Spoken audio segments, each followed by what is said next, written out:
আসসালামু আলাইকুম। Technique easy এডুকেশনের পক্ষ থেকে নবম দশম শ্রেণীর শিক্ষার্থীদের জানাচ্ছি শুভেচ্ছা। আজকের পর্বে আমরা দিনাজপুর বোর্ড 2023 সালে আসা একটা সৃজনশীল নিয়ে তোমাদের সাথে আলোচনা করব। দেখো তো উদ্দীপকটাতে কি বলছে। 1 আর 2 দুইটা রোমান সংখ্যা দেওয়া আছে। দিয়ে কি বলছে দেখো তো। একে মাছ, মাংস, মধু, ডাল, চর্বি, বাদাম, শিমের বিচি, ডিমের কুসুম, আলু, সবুজ শাকসবজি। কতগুলা খাবারের নাম বলে দেওয়া আছে। শাকসবজি, ফলমূল সব মিলায় মানে অনেক ধরনের খাবার, যেখানে ভিতর মাছ হচ্ছে আমাদের আমিষ, মাছ মাংস এই দুটো হচ্ছে আমিষ। তারপরে মধু হচ্ছে তোমার শর্করা, ডাল আবার আমিষ, চর্বিতে হচ্ছে ফ্যাট, এটা তো নিজেই তো চর্বি জাতীয় খাবার। বাদামও হচ্ছে চর্বি জাতীয় খাবার। শিমের বিচি হচ্ছে ভিটামিন, ডিমের কুসুম হচ্ছে চর্বি। ওই যে সিদ্ধ ডিম, সেক্ষেত্রে ওই যে তোমরা দেখবা যারা হচ্ছে জিম করে বা মানে ডায়েটের ভিতর থাকে, ওরা কিন্তু ডিমের যখন সিদ্ধ করে তখন সাদা অংশটুকু খায়, কুসুমটা খায় না। কি জন্য? কারণ কুসুমে হচ্ছে তোমার চর্বি বেশি থাকে, মানে চর্বি উপাদান আর কি। সেক্ষেত্রে ওই চর্বি তো অ্যাভয়েড করা ভালো, যার জন্য ওরা হচ্ছে ডিমের কুসুমটা খায় না। তারপর আলু হচ্ছে আমাদের শর্করা জাতীয় খাবার, আলু হচ্ছে শর্করা, এবং সবুজ শাকসবজি হচ্ছে আবার তোমার ভিটামিন। তাহলে দেখো, এই যে আমিষ, শর্করা, চর্বি আর ভিটামিন, এই চারটা খাদ্য উপাদান এখানে ভিতর আছে, মিলায় ঝুলে অনেকগুলা খাদ্য উপাদান। এরপরে আসো 2 নম্বরে, ptyalin, pepsin, lipase, trypsin, amylase. এগুলা কি জিনিস? এগুলা হচ্ছে খাদ্য পরিপাকের জন্য যে এনজাইমগুলা কাজ করে, ওই এনজাইমগুলা। দেখো, টায়ালিন হচ্ছে আমাদের লালাতে থাকে এক ধরনের এনজাইম। লালাতে অনেকগুলো এনজাইম থাকে, টায়ালিন, স্যালিভারি অ্যামাইলেজ, এগুলা তার ভিতরে একটা দিছে লালাতে থাকা এনজাইম। এরপরে দিছে দেখো পেপসিন, পেপসিন, লাইপেজ আর পেপসিন আর ট্রিপসিন, ওরা দুইজন হচ্ছে তোমার আমিষ পরিপাক করে। পেপসিন আর ট্রিপসিন আমিষ জাতীয় খাদ্য পরিপাক করতে সাহায্য করে। লাইপেজ, অ্যামাইলেজ হচ্ছে শর্করা পরিপাক করে, এবং লাইপেজ হচ্ছে তোমার চর্বি পরিপাক করে। তাহলে দেখো, আমরা বুঝতে পারলাম উদ্দীপকটা কি কি। উদ্দীপকে প্রথমে তোমার বিভিন্ন ধরনের খাদ্য উপাদান দেওয়া আছে, আর তারপরে হচ্ছে তোমার খাদ্য পরিপাকের জন্য যে এনজাইমগুলো লাগে, ওই এনজাইম কতগুলোর নাম দেওয়া আছে। তাহলে কোনটা কোথায় থাকতেছে বা কোনটা কি পরিপাক করতেছে এতটুকু বুঝতে পারার পরে চলো আমরা প্রশ্নতে যাই। কি বলছে ক নাম্বারটাতে দেখো তো। ভিলাস কি? ভিলাস বা ভিলাই, যেটাই উচ্চারণ করি, একবচন বহুবচন সেই অনুযায়ী, এই যে ক্ষুদ্রান্ত্রের প্রাচীর, ওইখানে তোমার এরকম ছোট ছোট কিছু আঙ্গুলের মতো অভিক্ষেপ দেখা যায়। ওদের যে প্রাচীরটা বা আবরণটা, এই যে ধরো আবরণ, আবরণের উপরে আমরা এরকম স্ট্রাকচার দেখতে পাবো ভিতরের দিকে। সেক্ষেত্রে এইগুলাকে আমরা বলবো হচ্ছে ভিলাই বা ভিলাস, যেটা আঙ্গুলের মতো এই অভিক্ষেপগুলা। ওরা কি করে? ক্ষুদ্রান্ত্রের প্রাচীরে যেহেতু থাকতেছে, ক্ষুদ্রান্ত্রের কাজ কি? ক্ষুদ্রান্ত্রের কাজ হচ্ছে আমাদের খাদ্য পরিপাকে সাহায্য করা, পরিপাকের পর পরিশোষণে সাহায্য করা। তাহলে পরিপাক আর পরিশোষণ, পরিপাকের জন্য যে এনজাইমগুলো, ওগুলো এখান থেকেই খরিত হয়, মানে এখানে প্রাচীর থেকেও খরিত হয়, আবার অগ্নাশয় যকৃৎ থেকেও বিভিন্ন ধরনের এনজাইম আসে। তাহলে ও কি করতেছে? ক্ষুদ্রান্ত্রের প্রাচীর কি করতেছে? আমাদের পরিপাক এবং পরিশোষণের কাজ করতেছে। ক্ষুদ্রান্ত্র পরিপাক এবং পরিশোষণের কাজ করতেছে। এই যে আঙ্গুলের মতো ভাঁজগুলা, এই ভাঁজগুলাকে আমরা বলবো হচ্ছে ভিলাস। এরপরে আসো, যকৃৎকে রসায়ন গবেষণাগার বলা হয় কেন? রসায়ন গবেষণাগার মানে হচ্ছে কেমিস্ট্রি ল্যাব, তাই না? তাহলে এই যে কেমিস্ট্রি ল্যাব আমরা কি জন্য বলবো? কারণ যকৃতের ভিতর তোমার বিভিন্ন ধরনের রাসায়নিক বিক্রিয়া সম্পন্ন হয়। রাসায়নিক বিক্রিয়াগুলো কি কি দেখো তো। আমরা জানি যকৃতের ভিতর পিত্তরস উৎপন্ন হয়। অনেকে আবার এটা ভুল মনে করে যে পিত্তথলিতে বুঝি পিত্তরস তৈরি হয় না, কিন্তু পিত্তথলিতে পিত্তরসটা জমা থাকে, কিন্তু উৎপন্ন হয় হচ্ছে যকৃতে। যকৃৎ পিত্তরস তৈরি করে এবং পিত্তথলিতে জমা রাখে, তারপরে পিত্তথলি থেকে আমরা খাদ্য পরিপাক, স্নেহ জাতীয় খাদ্য মেইনলি পরিপাক হয়। তাহলে যকৃতে বিভিন্ন রকম জৈব রাসায়নিক বিক্রিয়া ঘটে, তাই একে রসায়ন গবেষণাগার বলা হয়। তাহলে বিভিন্ন ধরনের জৈব রাসায়নিক বিক্রিয়াগুলো কি কি চলো দেখি। মানবদেহের সবচেয়ে বড় গ্রন্থি হচ্ছে এই যকৃৎ, এটা মাঝে মাঝে এমসিকিউতে জিজ্ঞেস করে। সবচেয়ে বড় গ্রন্থি যকৃৎ, তাহলে সবচেয়ে ছোট কোনটা? এটাও তো মাথায় আসে। সবচেয়ে ছোট হচ্ছে আমাদের পিটুইটারি গ্রন্থি, পিটুইটারি, এটা হচ্ছে সবচেয়ে ছোট গ্রন্থি। সবচেয়ে বড়টা জানলাম, সবচেয়ে ছোটটাও জেনে ফেললাম। যকৃৎ পিত্তরস তৈরি করে, হ্যাঁ যকৃৎ পিত্তরস তৈরি করে, পিত্তথলি কিন্তু তো পিত্তরস তৈরি করে না, ওইটা পিত্তথলিতে জমা থাকে। তাহলে পিত্তরস তৈরি করতেছে কে? যকৃৎ। আর এই পিত্তরসটা কি করে? তোমার স্নেহ জাতীয় খাদ্যকে ভেঙে ক্ষুদ্র ক্ষুদ্র কণায় পরিণত করে। তাহলে এই পিত্তরসটা আমাদের খাদ্য পরিপাকের জন্য দরকারি। কিছু এই যে রাসায়নিক বিক্রিয়া এখানে সম্পন্ন হইলো। তারপরে গ্লাইকোজেন সঞ্চয় করে। গ্লাইকোজেন সঞ্চয় বলতে গ্লুকোজ সঞ্চয়। গ্লুকোজ মানে শর্করা জাতীয় খাবার। যদি তুমি বেশি পরিমাণে গ্রহণ করো, তোমার ধরো এতগুলা মানে শক্তি লাগতেছে না আজকে, কিছু শক্তি তোমার জমা রয়ে গেছে, ওই জমা থাকা শক্তিটা গ্লাইকোজেন রূপে যকৃৎ সঞ্চয় করে রাখতেছে। এরপরে অ্যামিনো অ্যাসিডের মাত্রা নির্দিষ্ট রাখে। অ্যামিনো অ্যাসিড কি? অ্যামিনো অ্যাসিড হচ্ছে তোমার নাইট্রোজেন, মানে হচ্ছে আমিষ জাতীয় খাদ্য বা নাইট্রোজেন জাতীয় খাদ্য যদি তুমি গ্রহণ করো, সেক্ষেত্রে অ্যামিনো অ্যাসিড তৈরি হয়। ওইটার মাত্রা নির্দিষ্ট রাখতেছে কে? এই যকৃৎ। কিন্তু পিত্তরস চর্বি জাতীয় খাদ্যকণা ভাঙতে সাহায্য করে, খাদ্যের অম্ল ভাব দূর করে। এই যে অম্ল, অম্ল মানে হচ্ছে অ্যাসিডীয় ভাব। এই যে অ্যাসিডীয় ভাবটা এটা দূর করবে কিভাবে? আমরা জানি পিত্তরস হচ্ছে তোমার ক্ষারীয় প্রকৃতির। এই জন্য অম্ল আর ক্ষার যদি বিক্রিয়া করে, সেক্ষেত্রে আমরা কি জানি? কিছুটা প্রশমন বিক্রিয়া ঘটে। মানে অম্ল ক্ষার বিক্রিয়ায় তোমার হচ্ছে লবণ পানি তৈরি হয়, বা একদম অম্লীয় ভাবও থাকে না, একদম ক্ষারীয় ভাবও থাকে না, নিউট্রাল একটা জিনিস তৈরি হয়ে যায়। তাহলে অম্লভাব দূর করতেছে কিভাবে পিত্তরসটা? কারণ পিত্তরস হচ্ছে তোমার ক্ষারীয়, ও সে ক্ষারীয় থাকার কারণে সে হচ্ছে মানে অন্ত্রের ভিতরে যদি কোনো অ্যাসিডীয় ভাব থাকে ওটাকে দূর করতে পারে বা কমাইতে পারে। যকৃতে এরূপ বিভিন্ন জৈব রাসায়নিক বিক্রিয়া সম্পন্ন হয়। এই জৈব রাসায়নিক বিক্রিয়াগুলো সম্পন্ন হয় বিধে আমরা যকৃতকে কি বলবো? রসায়ন গবেষণাগার বলবো। এরপরে ১ নং তালিকার খাবারগুলো একটি খাদ্য পিরামিডের অন্তর্ভুক্ত করো এবং অন্তর্ভুক্তির যৌক্তিক কারণ ব্যাখ্যা করো। ওকে, চলো আমরা করি। সবার প্রথমে মাছ মাংস দিব আমিষের ভিতরে। আচ্ছা, আগে আমরা খাদ্য পিরামিডের কনসেপ্টটা একটু বুঝি। খাদ্য পিরামিড কি জিনিস? এটা পিরামিড তো বুঝতেছি যে ত্রিকোণাকার একটা জিনিস। এই যে এটা হচ্ছে একটা পিরামিড।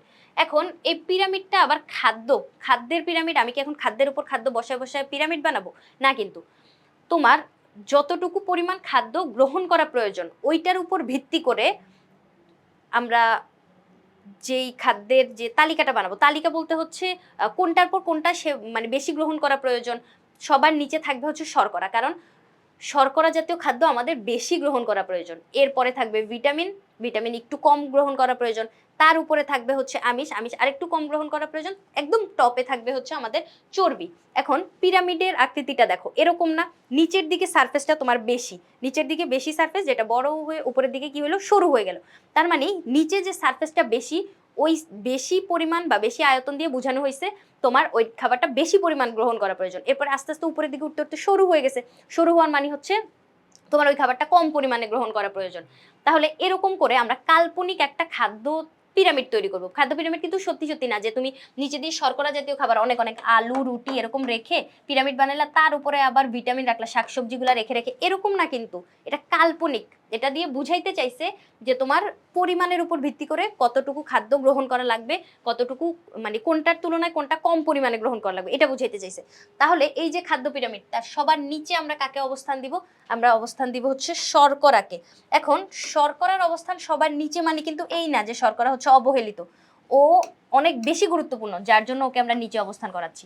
তাহলে আগে আমি একটা পিরামিড আঁকি, চলো। এই যে একটা পিরামিড হয়েছে না? সহজ কিন্তু আঁকা। এই যে খাদ্য পিরামিডটা, এই পিরামিডের নিচে আমি অবস্থান করাবো শর্করা জাতীয় খাদ্যগুলাকে। তাহলে আসো উদ্দীপক থেকে আমরা শর্করা জাতীয় খাবারগুলা খুঁজি। কি কি আছে? শর্করা, আলু আছে, আলু আছে শর্করা জাতীয় খাবার।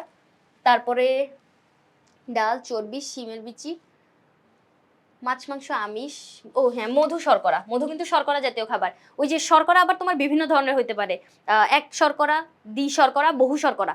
সেরকমই ওই যে মধু, তারপরে তোমার হচ্ছে চিনি, এগুলো কিন্তু আমাদের শর্করা বিভিন্ন মানে প্রকার ভেদের ভিতর পড়তেছে। তাহলে মধু হচ্ছে আমাদের শর্করা।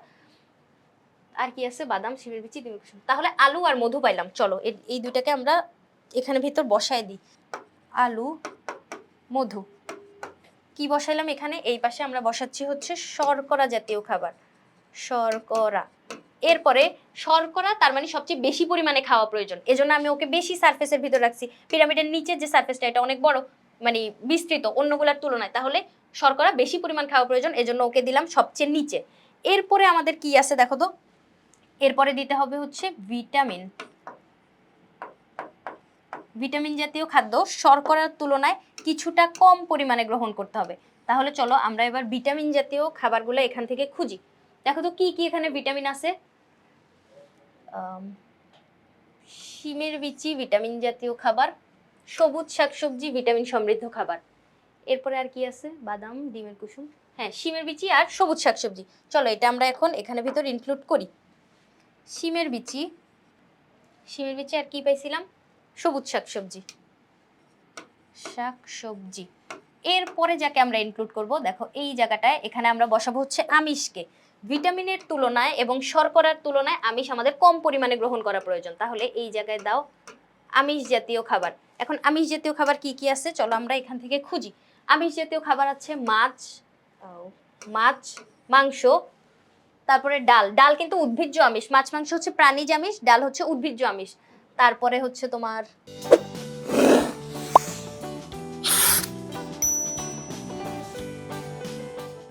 দেখো মাছ, মাংস আর ডাল এগুলো হচ্ছে আমাদের আমিষ জাতীয় খাদ্য। মাছ মাংস হচ্ছে প্রাণীজ আমিষ আর ডাল হচ্ছে উদ্ভিজ্জ আমিষ। তাহলে মাছ, মাংস আর ডাল চলো এবার আমরা আমিষের ভিতর ইনক্লুড করি।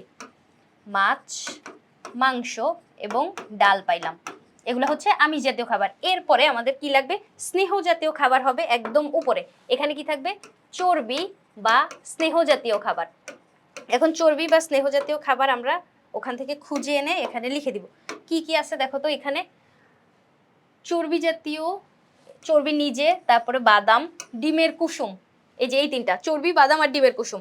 চলো এটা আমরা এখন এখানে ভিতর ইনক্লুড করি। চর্বি, বাদাম এবং ডিমের কুসুম। এই যে দেখো এখন আমাদের খাদ্য পিরামিডটা তৈরি করা শেষ। কি করলাম আমরা? সবার নিচে দিলাম হচ্ছে শর্করা জাতীয় খাবার। উদ্দীপকে প্রথম যেই মানে রোমান সংখ্যা 1 এর ভিতর যে খাদ্য উপাদানগুলো ছিল ওখান থেকে আমরা কি কি নিলাম? আলু আর মধু, ওই দুইটা নিয়ে আমি শর্করার যেই ঘরটা আছে এখানে বসাইলাম। কি জন্য?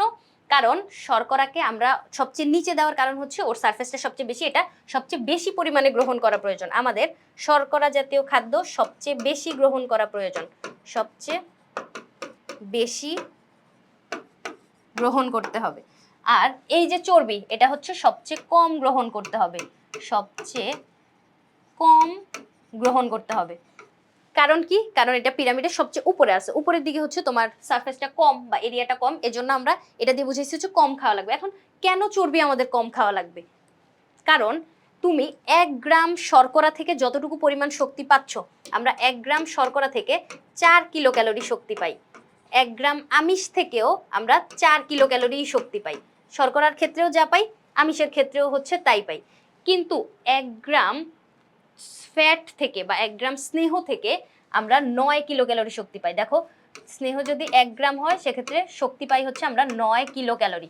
তাহলে দেখো অল্প একটু স্নেহ যদি তুমি গ্রহণ করো সেক্ষেত্রে তুমি অনেক শক্তি পেয়ে যাচ্ছ, তোমার এটা তো অধিক পরিমাণে গ্রহণ করার কোনো দরকার নেই। সেক্ষেত্রে আমরা ফ্যাট হচ্ছে কম পরিমাণে গ্রহণ করব। এছাড়াও চর্বি যে বিভিন্ন ধরনের হয়, তোমার প্রাণীজ চর্বি কতগুলো থাকে, যেমন হচ্ছে যে গরুর মাংস যদি তুমি খাও, গরুর মাংসের সাথে কতগুলো চর্বি আমরা খাই।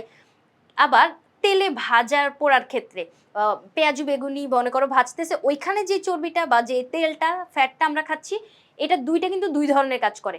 প্রাণীজ চর্বিটা যখন তুমি গ্রহণ করতেছো সেটা যদি তুমি ঠিকমতো বার্ন না করো, মানে শক্তিটা যদি খরচ না হয়, যদি শরীরে জমা হয়ে যায়, সেক্ষেত্রে আমাদের তল পেটের নিচে যে মেদ আকারে জমতে দেখি, ওটা হচ্ছে প্রাণীজ যে চর্বিটা, ওটা তল পেটের নিচে মেদ আকারে জমা হচ্ছে। এখন এটা এতটা ক্ষতিকর না, কারণ মেদ তোমার বাইরে থেকে দেখতে তোমাকে স্থূল মনে হবে, কিন্তু মাঝে মাঝে আবার মেদ ভালো। ফিমেল বডিতে এই যে তলপেটে মেদ থাকাটা কিন্তু ভালো, যেটা জরায়ুকে বাইরে থেকে হচ্ছে প্রোটেক্ট করতেছে বা ওয়ার্ম রাখতেছে। কিন্তু এই যে ভোজ্য যে তেলটা, ওইটা বেশি ক্ষতিকর। কি জন্য আমি যদি একটু বলি, ভোজ্য তেল আমরা রান্নার মাধ্যমে খাচ্ছি, এখন ওগুলা জমা হয় তোমার রক্তনালীতে। রক্তনালী এই যে এরকম, এখানে ভিতর দিয়ে রক্তকণিকাগুলো তোমার ফ্লো করতেছে, ওরা খুব সহজে স্বাচ্ছন্দ্যভাবে হচ্ছে অনায়াসে ফ্লো করতে পারতেছে। কিন্তু যখন তুমি ওই ভোজ্য তেলটা খাচ্ছ তখন কি হবে জানো? এই রক্তনালীতে ব্লকেট তৈরি হবে। এই যে দেখো রক্তনালী, এখানে মনে করো তেলটা জমা হইলো, এই যে ওদের রক্তকণিকাগুলো চলাচলের পথটা শুরু হয়ে গেল, শুরু হয়ে গেলে এই যে রক্তকণিকাগুলো কিন্তু আগের ফ্লোতে আর যেতে পারতেছে না। এখানে ওরা মানে যে একটা ফ্লোতে যাচ্ছিল, এখানে এসে ওদের ফ্লোটা কমে গেছে, ওরা একজন একজন করে এখান দিয়ে পাস করতেছে এবং অন্য রক্তকণিকাগুলো কিন্তু এখানে জমাট বেঁধে যাচ্ছে। তাহলে এই যে গতিপথটা কমে গেল, ওদের রাস্তাটা যে শুরু হয়ে গেল, যার কারণে এখানে কিন্তু তোমার রক্তকণিকা জমা হয়ে যাচ্ছে বা রক্তগুলা মানে সেই ফ্লোতে যাইতে না পারার কারণে এই প্রাচীরটাতে, এখানে যে প্রাচীর, এই প্রাচীরটাতে হচ্ছে তোমার চাপ অনুভূত হচ্ছে। যদি এই চাপের কারণে কখনো রক্তনালী বিচ্ছিন্ন হয়ে যায় বা ছিঁড়ে যায়, সেক্ষেত্রে কিন্তু রক্তক্ষরণ শুরু হবে। ব্রেইনে যদি এই রক্তক্ষরণটা হয় সেক্ষেত্রে আমরা ব্রেইন স্ট্রোক হইতে দেখি। হার্টে যদি এরকম সমস্যা হয় সেক্ষেত্রে আমরা হার্ট অ্যাটাক হইতে দেখি। তাহলে এই যে ফ্যাট ও কত মানে ক্ষতিকর কাজগুলা করতেছে, যেখানে ভোজ্য তেল বা এই যে লিকুইড যে তেলগুলা সেবনের গ্রহণের মাধ্যমে আমরা যেই রোগটা হচ্ছে সেই সমস্যাটা হচ্ছে অনেক বেশি ক্ষতিকর, যার জন্য আমাদের চর্বি জাতীয় খাবার কম পরিমাণে গ্রহণ করতে হবে। কম খেলে এটা অনেক শক্তি মানে সাপ্লাই করে। সেক্ষেত্রে যতটুকু তোমার বডিতে দরকার দৈনন্দিন তোমার চাহিদা অনুযায়ী কাজ কাম করলে যতটুকু ফ্যাট বার্ন হয় ওইটার উপর নির্ভর করে আমাদের এই চর্বি গ্রহণ করা প্রয়োজন। এরপরে শর্করা সবচেয়ে বেশি খাওয়া প্রয়োজন, যেমন হচ্ছে দেখো ভাত, আলু, মধু, তারপর রুটি, এইগুলো হচ্ছে আমাদের শর্করা জাতীয় খাবার। তাহলে এই যে ফ্লোচারটা মনে রাখা লাগবে কি, সবার প্রথমে শর্করা, এরপরে ভিটামিন, এরপরে আমিষ, এরপরে একদম চূড়ায় থাকতেছে হচ্ছে আমাদের চর্বি। এরকম করে আমরা এখন কি করলাম, উদ্দীপকের যেই 1 নম্বরে এখানের যে খাদ্যগুলো আছে ওগুলো সবগুলোকে 1 নং তালিকার খাবারগুলোকে একটি খাদ্য পিরামিডের অন্তর্ভুক্ত করলাম। আর এই যে যৌক্তিক কারণ হচ্ছে ওই যে কোনটা বেশি পরিমাণ খাওয়া প্রয়োজন, সেক্ষেত্রে যে চর্বির যে ক্ষতিকর দিকগুলো আমি বললাম এই কথাবার্তাগুলাই।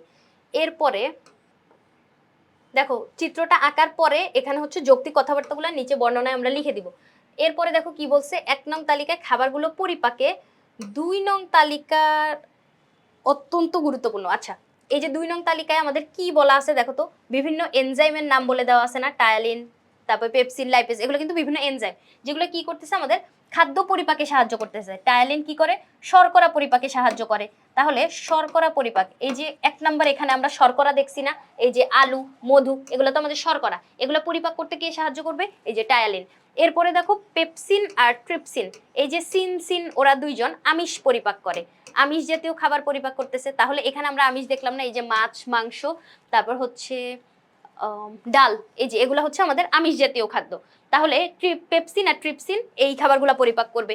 তারপরে অ্যামাইলেজ, এটা কি করতেছে, অ্যামাইলেজ হচ্ছে তোমার শর্করা পরিপাক করতেছে। টায়ালিন আংশিক পরিপাক করে, অর্ধেক পরিপাক করে, বাকি অর্ধেক পরিপাক করে হচ্ছে তোমার এই অ্যামাইলেজটা। আর লাইপেজ কি করে, চর্বি পরিপাক করে, এই যে চর্বি। তাহলে এই যে 1 এর খাদ্যগুলা এগুলো পরিপাক করার জন্য আমার 2 এর যেই পদার্থগুলো দেওয়া আছে এই পদার্থগুলা গুরুত্বপূর্ণ ভূমিকা পালন করতেছে। তাহলে কিভাবে ভূমিকা পালন করছে, কোনটা কি পরিপাক করে এতটুকু তো বুঝছি। এতটুকু বুঝার পরে এখন আমাদের বিক্রিয়াগুলা লেখা লাগবে। এখন দেখো এই যে এনজাইমগুলা এগুলো কোথা থেকে নিঃসৃত হয়, এনজাইম নিঃসৃত হয় হচ্ছে তোমার বহিঃক্ষরা গ্রন্থি থেকে। এনজাইমগুলো নিঃসৃত হবে বহিঃক্ষরা গ্রন্থি থেকে। অন্তঃক্ষরা গ্রন্থি থেকে হরমোন নিঃসৃত হয়, আর বহিঃক্ষরা গ্রন্থি থেকে এনজাইম নিঃসৃত হয়। আর টায়ালিন যেটা, এটা হচ্ছে তোমার লালা থেকে নিঃসৃত হয়। লালা, আমাদের কিন্তু 3 জোড়া লালা গ্রন্থি আছে। এই 3 জোড়া লালা গ্রন্থি হচ্ছে তোমার কানের কানের দুই পাশে মানে 1 জোড়া, এই দুইটা মিলে 1 জোড়া। তারপর তোমার জিহ্বার নিচে, চোয়ালের নিচে, এই হলো 3 জোড়া। 3 জোড়া মানে 6টা গ্রন্থি থেকে লালাগুলো যখন নিঃসৃত হয় ওরা আমাদের খাদ্যগুলাকে পিচ্ছিল করে, খাদ্য গলদ্ধকরণে সাহায্য করে। আমরা কি জানি, মানুষ বা স্তন্যপায়ী যারা প্রাণী বা অ্যানিমেলিয়া যারা, ওদের ক্ষেত্রে আমরা কি বৈশিষ্ট্যটা জানি, ওরা কিন্তু খাদ্য গলদ্ধকরণ করে খায়। সেক্ষেত্রে খাদ্য গিলে খাওয়ার জন্য বা গলদ্ধকরণ করার জন্য অবশ্যই আমাদের এই পিচ্ছিল হওয়া প্রয়োজন। সেক্ষেত্রে লালা এই কাজটা করতেছে, আবার শর্করার আংশিক পরিপাকও করে ফেলতেছে। এখন এই জায়গাটায় দেখো, এই যে টায়ালিন, লাইপেজ, এই নামগুলাই তো উদ্দীপকে দেওয়া ছিল। এই যে কে কি করতেছে এটা এখানে তাকাও। শ্বেতসার মানে হচ্ছে শর্করা। শর্করা জাতীয় খাদ্য লালায় থাকা টায়ালিনের উপস্থিতিতে কি হইলো, মল্টোজে পরিণত হয়ে গেল। এখন এই যে শর্করা তুমি মুখে নেওয়ার সাথে সাথেই পরিপাক শুরু হয়ে যাবে। তাহলে এই যে দেখো পরিপাকের যে কনসেপ্টটা, এটা হচ্ছে আমাদের 2টা ধাপে সম্পন্ন হয়। একটা হচ্ছে তোমার যান্ত্রিক পরিপাক, আর একটা হচ্ছে রাসায়নিক পরিপাক। তাহলে পরিপাক 2 ভাবে সম্পন্ন হয়। পরিপাক একটা হচ্ছে যান্ত্রিক, যান্ত্রিক এবং আরেকটা হচ্ছে রাসায়নিক। যান্ত্রিক এবং রাসায়নিক। যান্ত্রিক পরিপাকে কি হবে, যন্ত্র প্রয়োজন। তাহলে যন্ত্রটা হবে আমাদের দাঁত। দাঁত কি করতেছে, দাঁত হচ্ছে আমাদের খাদ্যগুলোকে ভেঙে ক্ষুদ্র ক্ষুদ্র কণায় পরিণত করতেছে। দাঁত আমাদের খাদ্যগুলোকে ভেঙে ক্ষুদ্র ক্ষুদ্র কণায় পরিণত করতেছে। 4 ধরনের দাঁত থাকে, এগুলোর কাজ হচ্ছে আমাদের খাদ্যগুলোকে ভেঙে ক্ষুদ্র কণায় পরিণত করা। এরপরে রাসায়নিক পরিপাকে কি হয়, কিছু তোমার এনজাইম কাজ করে যেগুলা খাদ্যগুলোকে ভেঙে ফেলতে সাহায্য করে। এখন শ্বেতসার মুখেই পরিপাক শুরু হয়, কিন্তু সম্পূর্ণ পরিপাক হয় নাই এখনো। দেখো শ্বেতসার কি মল্টোজে পরিণত হইলে আমরা সম্পূর্ণ পরিপাক বলতে পারি না। আমরা জানি শর্করা হচ্ছে গ্লুকোজে পরিণত হইলে সম্পূর্ণ পরিপাক হয়েছে। এরপরে এই যে শর্করাটা এটা আবার পরিপাক হবে, কোথায় হবে, ক্ষুদ্রান্ত্রে। ক্ষুদ্রান্ত্রে ওর আরেকবার পরিপাক হবে যখন কি হইল, শ্বেতসার অ্যামাইলেজের উপস্থিতিতে গ্লুকোজে পরিণত হয়ে গেল। গ্লুকোজকে কিন্তু আর ভাঙা যায় না, তাহলে আমরা গ্লুকোজ যে পাইলাম এটা হচ্ছে আমাদের কোষ শুষে নিতে পারবে। তাহলে শর্করার পরিপাক 2 বার হইলো, একবার হইলো মুখে, এটা হচ্ছে মুখগহ্বরে, আর এটা হচ্ছে আমাদের ক্ষুদ্রান্ত্রে। এরপরে দেখো আমিষ, আমিষের পরিপাকও দুইবার হবে। এই যে আমিষটা প্রথমে তোমার পাকস্থলিতে পরিপাক হবে, এটা প্রথমে কি হবে, পাকস্থলিতে পরিপাক হবে। পাকস্থলিতে এই আমিষ জাতীয় খাবারটা পেপসিনের উপস্থিতিতে পলিপেপটাইডে পরিণত হবে। এখন পলিপেপটাইড তো আমিষের ক্ষুদ্রতম একক না, ওকে আমাদের আরো ভাঙা লাগবে। পলিপেপটাইড ক্ষুদ্রান্ত্রে এসে আবার পরিপাক হবে, দেখো এটা হবে ক্ষুদ্রান্ত্রে। ক্ষুদ্রান্ত্রে এসে যখন ওর আবার পরিপাক হবে তখন সে ট্রিপসিনের উপস্থিতিতে অ্যামিনো অ্যাসিডে পরিণত হবে। অ্যামিনো অ্যাসিড হচ্ছে তোমার আমিষ জাতীয় খাদ্যের ক্ষুদ্রতম একক। তাহলে ওকে আর ভাঙা যাবে না, আমাদের কোষ এখন এটাকে অ্যাবজর্ব করে নিতে পারবে। তাহলে দেখো আমিষ দুইবার পরিপাক হয়ে গেল, ক্ষুদ্র কণায় পরিণত হয়ে গেল। তারপরে শর্করা দুইবার পরিপাক হয়ে গেল, ক্ষুদ্রতম কণায় পরিণত হয়ে গেল। এটা আমাদের কোষ এখন অ্যাবজর্ব করবে। স্নেহ পদার্থকে দেখো, সে হচ্ছে লাইপেজের উপস্থিতিতে ফ্যাটি অ্যাসিডে পরিণত হয়। ফ্যাটি অ্যাসিড হচ্ছে স্নেহ পদার্থের সবচেয়ে ক্ষুদ্রতম কণা, এটাকে আমরা আর ভাঙতে পারবো না। তাহলে সবগুলা সরল উপাদানে পরিণত হয়েছে, এখন আমাদের কোষ এগুলা অ্যাবজর্ব করে নিতে পারবে। তাহলে দেখো যদি এই উপাদানগুলো না থাকতো, টায়ালিন, লাইপেজ, এই যে পেপসিন, ট্রিপসিন, ওরা যদি না থাকতো, সেক্ষেত্রে আমরা কি এই খাদ্যগুলো পরিপাক করে সরল উপাদানে পরিণত করতে পারতাম? কখনোই পারতাম না। আর যদি জটিল খাদ্য সরল উপাদানে পরিণত না হইতো, সেক্ষেত্রে কিন্তু আমরা ওই যে মানে খাদ্যের যে পুষ্টিটা এটা কিন্তু পাইতাম না, বা আমাদের কোষ ওগুলো অ্যাবজর্ব করতে পারতো না। তাহলে এখন কোষ এগুলো অ্যাবজর্ব করে ধরে রাখবে। তারপরে যখন অক্সিজেন আমরা বাতাস থেকে ইনহেল করব, তখন ওই অক্সিজেনগুলো গিয়ে এই সরল উপাদানগুলোকে ভেঙে শক্তিতে পরিণত করবে। তাহলে এই উপাদানগুলা আমাদের আমিষ, শর্করা, স্নেহকে কিভাবে পরিপাক করতেছে এটা আমরা বিক্রিয়ার মাধ্যমে দেখলাম। তাহলে একের খাদ্য তালিকার এই যে আমিষ, শর্করা, এইগুলাকে আমাদের এইখানের যে উপাদানগুলো আছে, যে এনজাইমগুলা, ওরা পরিপাক করলো। দেখো এই কথাটাই তো বলছে, খাবারগুলোকে পরিপাকে 2 নং তালিকা অত্যন্ত গুরুত্বপূর্ণ। হ্যাঁ, কারণ ওরা না থাকলে কখনোই এই পরিপাকটা সম্পন্ন হইতো না। সেক্ষেত্রে তোমার এখানে কি খেয়াল রাখা লাগবে, ওই বিক্রিয়াগুলা কোথায় কে প্রভাবক হিসেবে কাজ করতেছে এটা একটু ঠিক করে মনে রাখা লাগবে।